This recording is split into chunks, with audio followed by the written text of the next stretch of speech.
Hello friends, मैं आपका mentor ए के सिंह और आज फिर हम यूजीसी नेट लाइब्रेरी साइंस का टॉपिक देखेंगे, यानी कि अपने लाइब्रेरी साइंस की तैयारी करेंगे। और आज का टॉपिक क्या है? Meta data standards. और स्टैंडर्ड्स में कौन कौन से पढ़ने हैं हमें? Dublin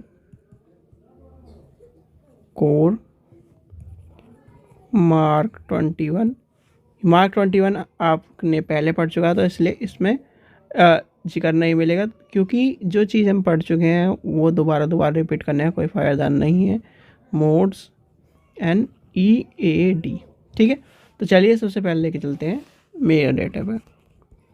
Meta data standards,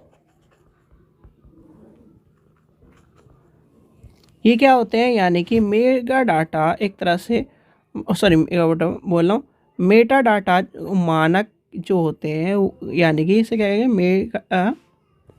Meta, Hindi में मेटा डेटा स्टैंडर्ड को कहेंगे मानक। तो मेटा डाटा क्या है? एक मानक जो है इसके एक आवश्यकता है, जिससे क्या होता है, जिसका उद्देश्य क्या होता है? डाटा का अर्थ, यानी कि डाटा को सामान्यतः समझने के लिए, ताकि उसके मानकों और उसकी उपयोगिताओं द्वारा डाटा का सही और उचित उपयोग कर सके। यह सामान्य ऐसे इंफॉर्मेशन है जिससे हम क्या करते हैं, समझ पाते हैं कि इस डाटा की क्या विशेषता दर्शा रहा है, क्या हमें इसके बारे में समझने का प्रयत्न करा रहा है, क्या हमें एक तरह से किस चीज़ के बारे में परिभाषित कर रहा है। जैसे कि मान लीजिए आपका कोई परिभाषा है, और परिभाषा क्या करती है? डिनोट करती है कि ये चीज़ क्या है। सॉरी, परिभाषा बोल रहा हूँ। अर्थ और परिभाषा का तो मीनिंग आपको पता होगा कि अर्थ और परिभाषा में डिफरेंस क्या होता है। अर्थ और परिभाषा, परिभाषा क्या होती है? परिभाषा व्यक्ति द्वारा विशेष होती है। और अर्थ क्या होता है? अर्थ किसी चीज़ के बारे में दर्शाता है कि वो, तो क्या है ये क्या है? एक तरह का वही अर्थ है जिससे हमें पता चलता है कि ये किसी चीज़ के बारे में बताने की कोशिश कर रहा है। यानी कि मेटा डाटा को अक्सर डेटा के बारे में डेटा के रूप में परिभाषित किया जाता है। यह संरचित जानकारी जो किसी भी सूचना संसाधन का वर्णन, व्याख्या, पता लगाने या अन्यथा उसे पुनः प्राप्त करने वाली जो जानकारी उपयोगकर्ता और प्रबंधन करने के लिए यूज़ होती है, यानी कि उपयोग होती है। विशेष रूप से एक वितरित नेटवर्क जो होगा, वातावरण जैसे इसमें इंटरनेट का यह संगठन आपके लिए काम आएगा। मेरा जो मेटा डाटा होता है वो अच्छे तो उदाहरण होगा जो हम क्या पढ़ते हैं? पुस्तकालय में पढ़ते हैं। पुस्तकालय में पाए जाने वाले कैटलॉगिंग सिस्टम, क्या कहेंगे? कैटलॉगिंग,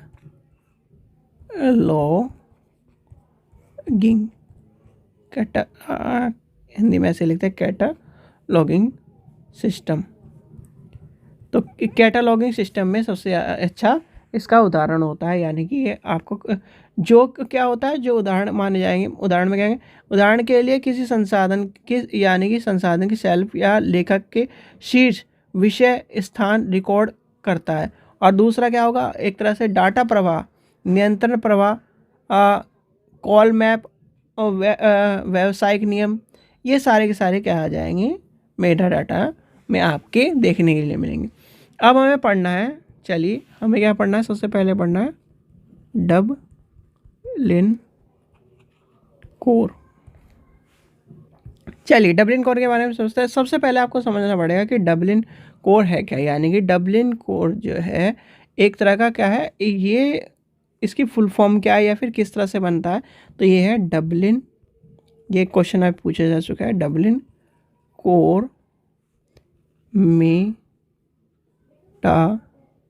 डाटा एलिमेंट, और ये 15 एलिमेंटों से बन के मिलता है। 15 एलिमेंट सेट, यानी कि आपको DCMES कहीं कहीं लिखा मिल जाएगा, तो इस चीज़ का भी ध्यान रखना। ये क्या है? Is a set of 15 main Meta data, लिख लीजिए। इट इज, हाँ, it sorry is a set of थोड़ी बहुत इंग्लिश में यानी कि सेंटेंस में थोड़ी दिक्कत हो जाए तो ध्यान रखना, वैसे मैं आपको समझा दूंगा। क्या है ये? Is a set of 15 main Meta data item for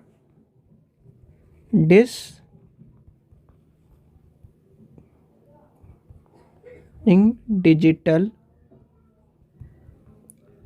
और physical resources.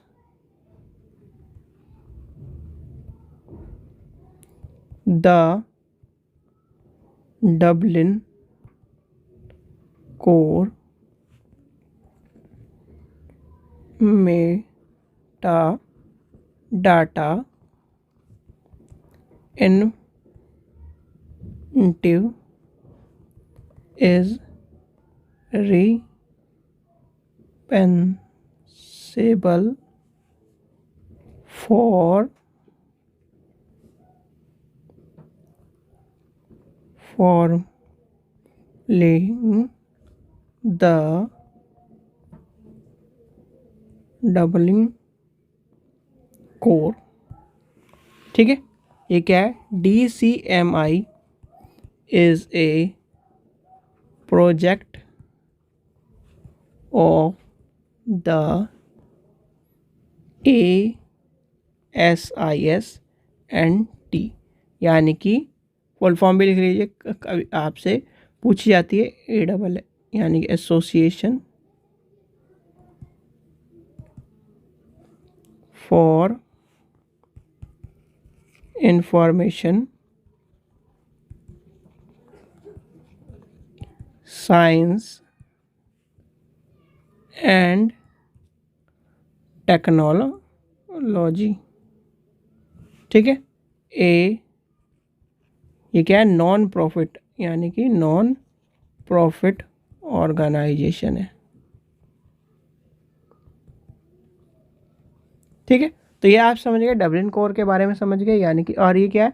Dublin core has been formally standard क्या होते हैं? इंटरनेशनल स्टैंडर्ड पे चलता है, जो कि आपका क्या है? ये क्या है? Dublin core has been formally standardized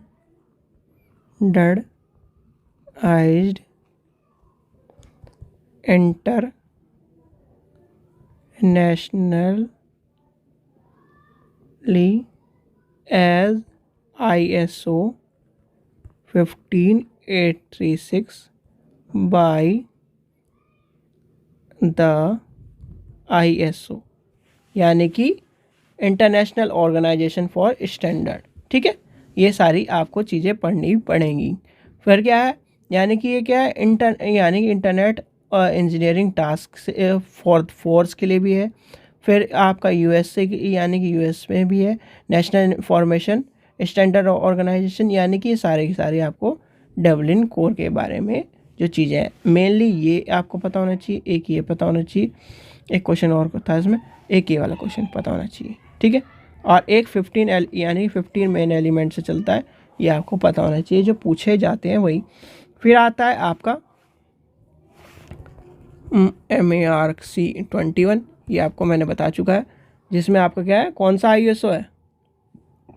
2706 की कहीं का बात हुई थी, उसकी ISO से टर्म आपको बताने की वो इससे रिलेटेड है या नहीं है। चलिए आगे चलते हैं। नेक्स्ट हम देखते हैं आपका METS मैथ्स। अब ये क्या है? चलिए सबसे पहले आपको इसकी फुल फॉर्म पता होना चाहिए। Meta data in coding and transmission standard या फिर स्टैंड, ये क्या होते हैं? एक तरह के ये क्या है? एक स्ट्रक्चर है। क्या है? एक स्ट्रक्चर है जो कि आपके डिजिटल लाइब्रेरी में यूज़ होता है, यानी कि METS is a metadata standard for encoding descriptive,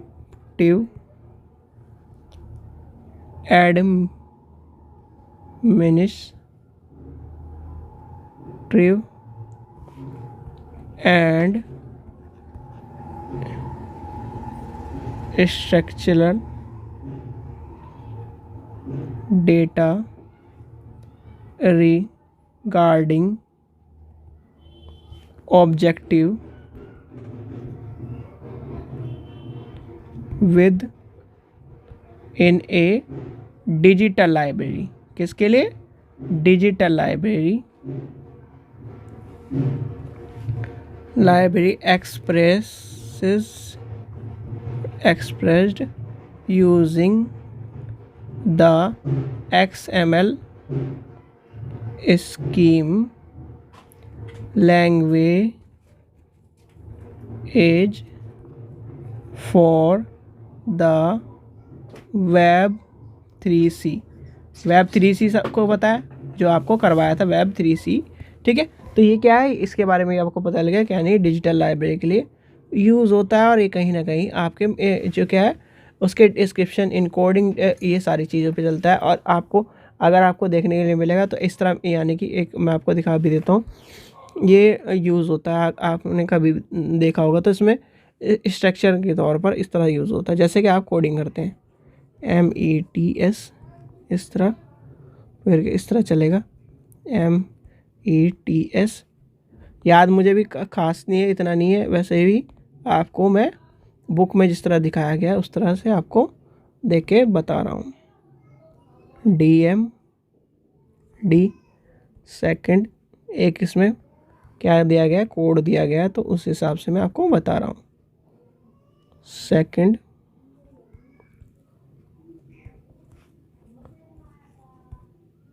file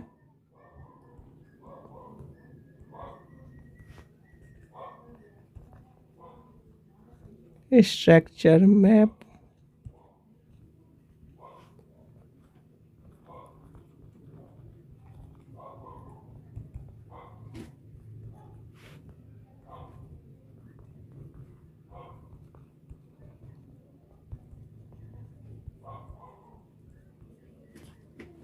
और ये फिर होगा क्लोज।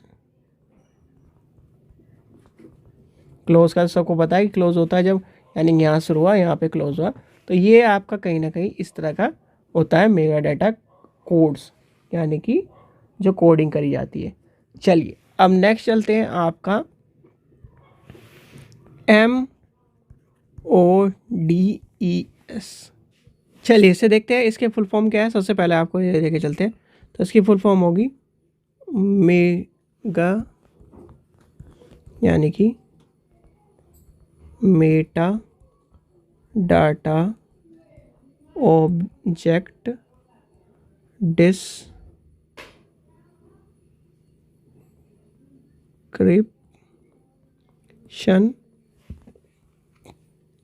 स्कीम। ये आपको इसकी फुल फॉर्म देखने के लिए मिलेगी। तो ये क्या है, ये क्या है, एक तरह का जो बिब्लियोग्राफिक मेगा, यानी कि मेटा डाटा होते हैं उसके स्टैंडर्ड को इम्प्लीकेशन करने का काम आता है। और ये चलता है आपका XML के, यानी कि XML के उस पे बेस पे चलता है। और ये क्या है, यानी कि मशीन रीडेबल कैटलॉग, यानी कि आपके मार्क जो है ना, मार्क, यानी कि उसमें यूजेबल बेस्ड जो लैंग्वेज होती है उसके कहीं ना कहीं ग्रुपिंग में तौर पर आपको देखने के लिए मिलेगा। ये क्या है, एक तरह का XML based bibliographic description scheme को डेवलप करने के लिए काम आता है। और ये किसने लाया था, by the US library Congress, यानी कि US लाइब्रेरी ऑफ कांग्रेस के नेटवर्क के तौर पर आपको देखने के लिए मिलेगा। जिसमें पूछा जाएगा, ये पूछा जाएगा US में चलता है, और दूसरा XML based bibliographic description scheme development bye, लिख लीजिए XML बेस्ड बिब्लियोग्राफी डिस्क्रिप्शन